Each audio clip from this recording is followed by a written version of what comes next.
Millions of documents, but Epstein's victims say they are no closer to justice.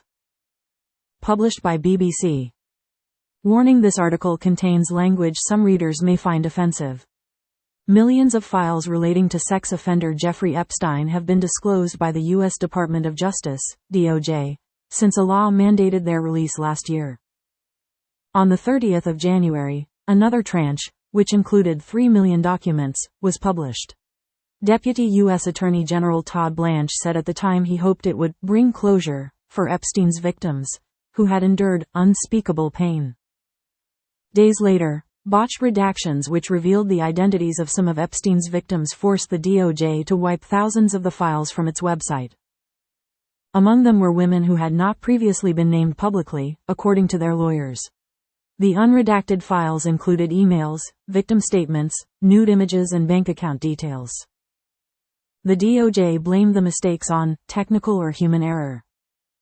"I'm heartbroken for the girls whose information was released. It's such a huge violation of one of the most terrible moments of their lives," Epstein survivor Ashley Rubright told the BBC. Another, Annie Farmer, said, "It is hard to focus on the new information that has been brought to light because of how much damage the DOJ has done by exposing survivors this way. We feel like they're playing some games with us, but we're not going to stop fighting," a third, Lisa Phillips, added. Campaigners now fear that the scale of the error could have broader consequences and even deter other victims of trafficking and sexual violence from reporting the offenses. "It creates a sense that if you come forward you will not be protected," said Kim Villanueva, president of the U.S.-based campaign group, the National Organization for Women, NOW, which was heavily involved in the lobbying effort for Congress to compel the release of the files. Compounding Villanueva's concern is what comes next for Epstein's victims. With the government's review of the files now over, and its insistence that there are no grounds for new prosecutions, the future looks uncertain. "I'm sure there are survivors and victims of sexual violence seeing this happening and thinking, well, these files are being released but nothing's happening. If I report a crime, what will happen to me?" she said. Apart from Epstein himself, who was convicted in 2008 for soliciting sex from a 14-year-old girl, the only other person who has been found guilty of a crime is his associate, Ghislaine Maxwell, who is serving 20 years in prison for helping him traffic underage girls. The latest release accelerated the public takedown of several powerful figures named in the files, including Andrew Mountbatten Windsor, who was stripped of his royal titles in October following intense scrutiny of his links to Epstein. He has repeatedly denied any wrongdoing. Another, Lord Mandelson, was sacked as ambassador to the U.S. over his friendship with Epstein, and has since left the House of Lords following allegations of misconduct in public office. Mandelson has not yet commented but previously said he was not complicit or culpable in Epstein's crimes and has apologized to the women and girls who suffered. But Villanueva says they give a false sense that the system is working. She wants to see more accountability. And she suggests that the current state of the Epstein files exposes a darker underbelly. "It is symptomatic of a broken system of how we treat women, how we view survivors," said Villanueva. In the days after the most recent file release, Melinda French Gates told NPR, "I think we're having a reckoning as a society." Her ex-husband, Microsoft founder Bill Gates, was referenced in the files. He has not been accused of wrongdoing, and the appearance of his name does not imply wrongdoing. But for Villanueva, there is no reckoning without more accountability.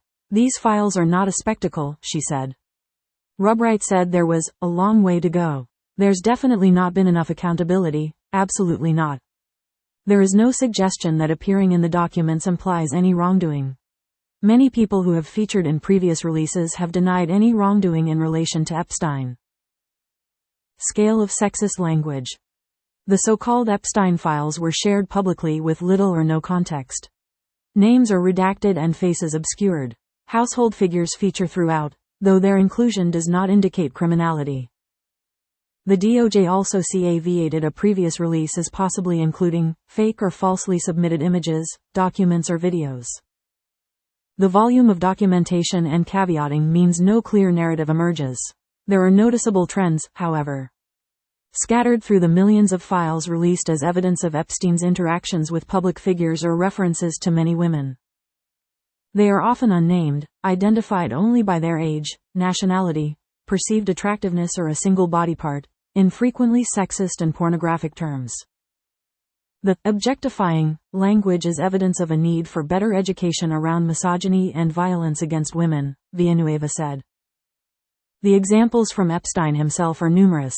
In one email from August 2010, he describes a woman to Mountbatten Windsor as 26, Russian, clever, sick, beautiful, trustworthy. In another, Epstein tells Steve Tisch, co-owner of the New York Giants, he had a present for him. A woman he calls Tahitian, speaks mostly French, exotic. In a statement, Tisch said he had a brief association with Epstein which he deeply regrets and adds, I did not take him up on any of his invitations and never went to his island. Elsewhere, similar language is used by Epstein's friends and associates. In one email from January 2013, Epstein is sent photographs by a French modeling agency, with the message, New Brazilian just arrived, sexy and cute, 19 yo. A separate 2009 email from a redacted address reads, et new pussy day from Russia. She will send me pictures. 22 no agency. In another, Epstein is thanked by an anonymous sender for a fun night, adding, your littlest girl was a little naughty. Epstein's Rolodex of rich and powerful contacts, many of them men, is no exception. In one email in 2018, Epstein and Miroslav Lajčák, then Slovakia's foreign minister, exchanged text messages lightheartedly discussing women, with Epstein saying, you can have them both, I am not possessive. And their sisters. The files do not show any wrongdoing on the part of Lajčák. TV doctor and author Peter Attia also held conversations with Epstein over email, including crass comments about the female anatomy and acts of sex. He has apologized and said they were tasteless and indefensible. Women's appearances and bodies preoccupy the sender's descriptions, whether victims and apparent victims of Epstein, or friends, acquaintances and professional contacts. In one email, for example, Epstein sends an article about Sarah Ferguson, Mountbatten Windsor's ex-wife, to a redacted address, with the comment, pic of F from Friday, not the prettiest sight, sick. In a long email from 2017, a redacted sender compiles a list of biographies of women to be considered for an unnamed opportunity for which Epstein appears to be hiring. One candidate is described as wanting the job badly, but not as pretty as other applicants, another as not very young but beautiful and diligent, well-educated and simple, not ambitious. The attitudes towards women exposed in the files have not gone away. For Villanueva, the failure by the DOJ to protect survivors' identities and what she describes as a lack of accountability shows that misogyny still reigns in our society. There is much more that needs to be done. Thousands of Epstein documents taken down after victims identified. For many of Epstein's survivors, too, the pursuit of accountability continues. We didn't choose this fight. We would much rather have been mums or gone after our careers, and him, Epstein, just be a distant memory, Robright said. But we weren't able to heal in peace, so now we're screaming in public. We don't have a choice anymore.